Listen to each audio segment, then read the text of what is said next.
Hej, det heter Arvid 700 som spelar lite Minecraft, som ni kanske ser.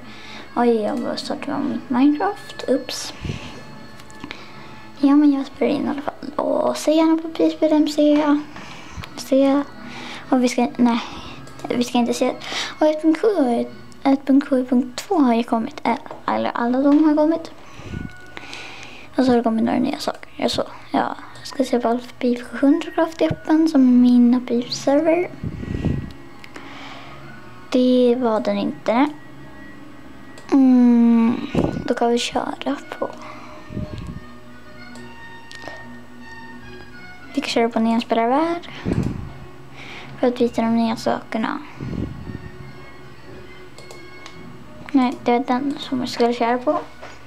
Nu har jag börjat få slut på batteri, men jag kan spela in till. Jag har ganska många katter inne på den här världen. Ja, då kan jag göra så.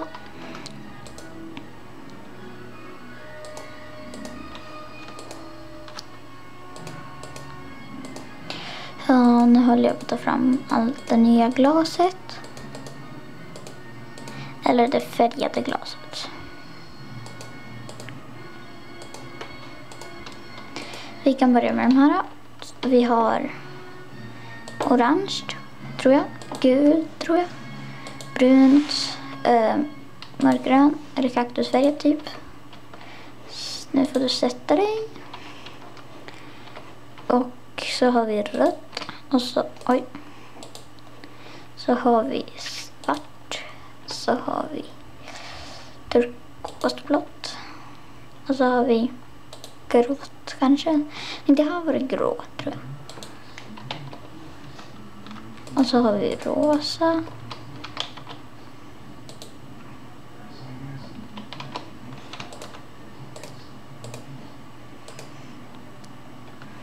Jag hinner nog inte visa. Orange har vi redan tagit, ja. Och jag kanske inte hinner visa allt i den här videon.